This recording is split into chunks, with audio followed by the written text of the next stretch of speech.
Ya, yang menggagalkan pertumbuhannya, yang menggagalkan kentang itu berkembang adalah yaitu busuk daripada daunnya itu. Kalau sudah busuk daunnya itu, tidak ada lagi harapan itu, tidak bisa lagi diantisipasi. Udah susah lah diantisipasi. Jadi sebelum terjadi penyakit itu kita harus antisipasi bagaimana daunnya itu jangan busuk.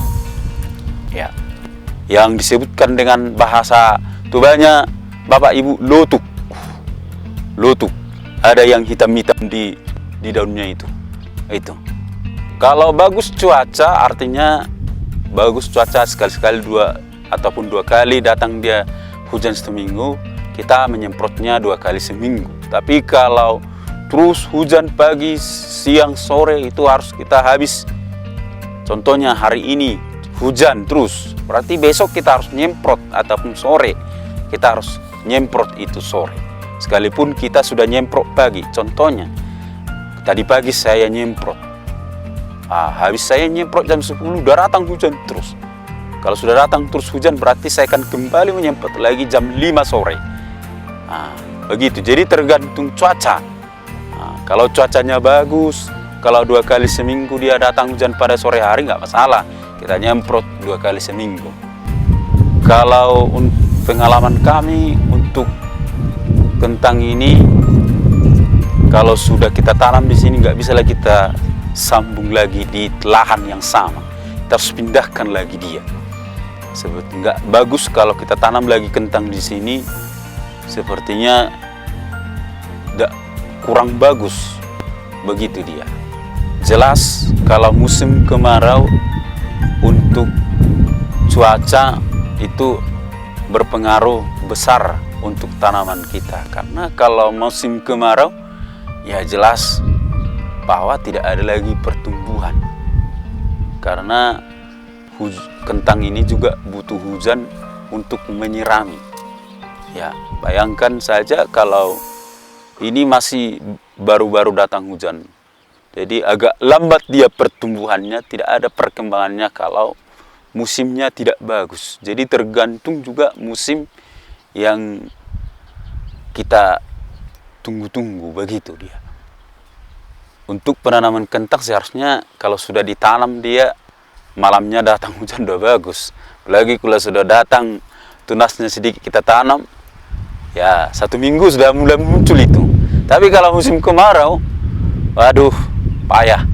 Kita tanam kalau musim kemarau pun mau 3 minggu kita tunggu-tunggu nggak nongol-nongol, padahal rumputnya udah semakin tinggi. Itu dia. Yes. Yang layak untuk dipanen itu adalah harus ada 3 bulan dia.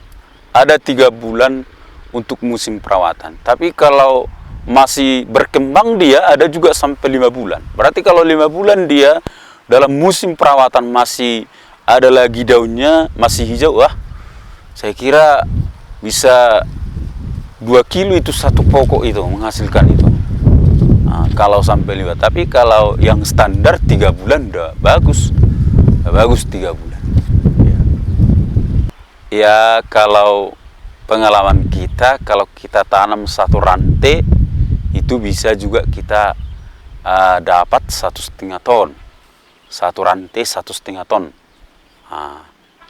Kalau bagus bibitnya, ya tergantung bibitnya juga ya. Tapi pengalaman kita yang paling rendah lah itu 1 ton untuk 1 rantai. Itu dia. Dalam 1 rantai ini kira-kira berapa pokok itu? 1 rantai kita tanam 1.200 biji, 1.200 biji butir bibitnya. Kalau daerah kami ini nggak ditunggu-tunggu lagi. Artinya kalau sudah kentang dilihat sudah toke, sudah mau dipanen, langsung kita ditanya.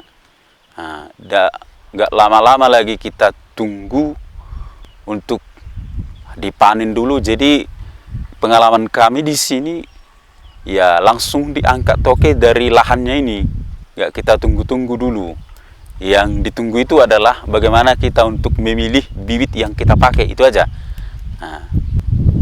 Sebenarnya disalurkan ke daerah, ada juga yang ke Medan, ya paling banyaklah ke Medan ini, disalurkan ke Medan.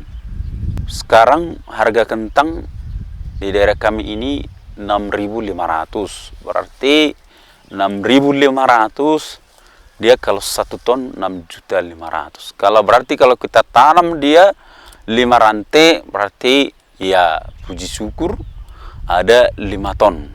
5 ton berarti 5 ton kali 6.500. Itulah kalkulasi hasil daripada kentang ini. Kita tidak ada masa rehab. Jadi kalau untuk kentang ini, sebelum panen dia kentang ini kita sudah siapkan bibit. Biasanya pengalaman kami adalah untuk menanam kol. Kita sudah siapkan bibit. Habis kentang langsung tanam kol. Jadi tidak ada istilah masalah rehat dalam lahan lahan kentang ini. Karena seperti yang saya sebutkan bahwa bibit sudah disiapkan di sana, habis panen kentang langsung ditanam kol di tempatnya itu. Iya. Kan seperti yang Bapak bilang tanah lagi. Oh, tidak ada lagi. Ya, langsung. Iya, langsung.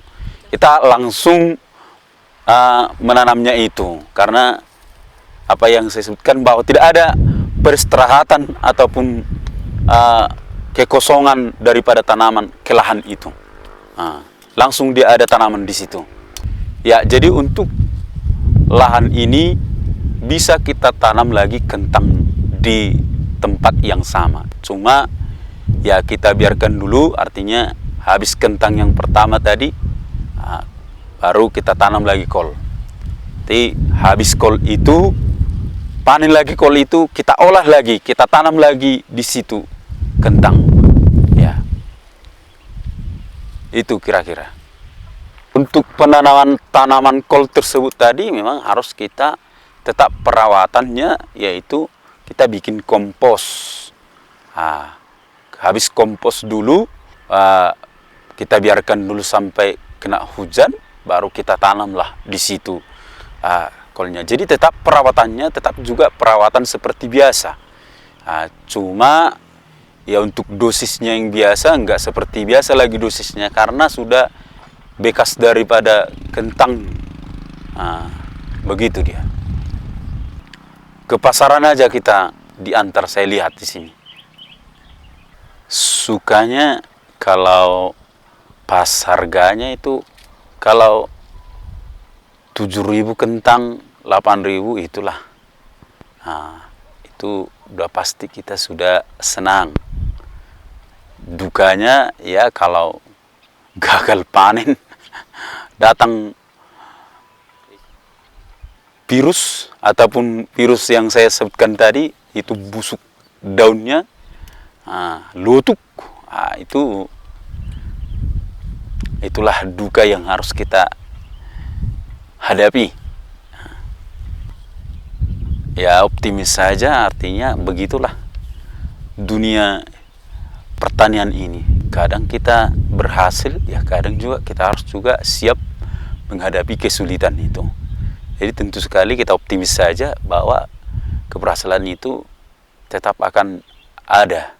Enggak terus kegagalan itu datang yang kita jalani. Itu saja. Jadi tetap aja optimis bahwa pertanian ini akan tetap juga menguntungkan bagi kita. Masukan saya untuk memotivasi kita, para pemirsa, ya tetap aja kita optimis, tetap kita percaya bahwa kalau kita kerjakan dengan baik, kalau kita usahakan, kita giat untuk mengerjakannya, pasti itu akan berhasil. Karena tidak ada pernah usaha yang mengkhianati hasil. Jadi teruslah bekerja, jangan putus asa. Orait labora, bekerja sambil berdoa. Jangan lupa berdoa. Itu yang menjadi andalan kita dalam kehidupan ini. Jadi jangan pernah berputus asa, teruslah bekerja sampai Tuhan melakukan sesuatu dalam hidup kita. Dan Tuhan pun sedang melihat kerja keras kita. Tuhan akan memperhitungkan kerja keras kita. Jadi belajar untuk bekerja keras. Orang yang rajin itu katanya akan mendapat berkat, dan orang yang malas itu katanya akan mendapat puntung. Puntung artinya rugi. Jadi para pemirsa, teruslah kita bersemangat. Masalah harga itu urusan Tuhan, tapi marilah kita giat terus berusaha sekalipun kita seorang petani. Harapan kami sebagai petani ke depannya supaya pemerintah juga melihat keadaan termasuk daerah kami ini, bahwa pupuk subsidi ini sudah susah, bukan hanya susah berat untuk mendapatkan pupuk bersubsidi ini. Jadi dengan itu kami harapkan kepada pemerintah supaya paling tidak melihat harga-harga daripada komoditi, harga-harga pertanian, supaya mempertimbangkan melihat harga-harga daripada tanaman muda ini, supaya ada sedikit tinggal di petani. Karena pupuk bersubsidi seperti yang saya sampaikan tadi sudah susah berat kami dapatkan. Jadi kami harus beli pupuk yang swasta.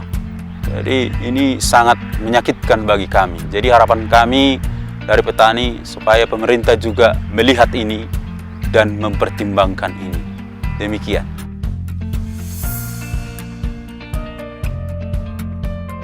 Tidak terasa sudah 30 menit kebersamaan kita di sore hari ini. Jangan lupa saksikan Beta Manggula setiap hari Sabtu pukul 15.00 waktu Indonesia bagian Barat. Sampai berjumpa di program Beta Manggula berikutnya. Kami seluruh tim yang bertugas mengucapkan terima kasih.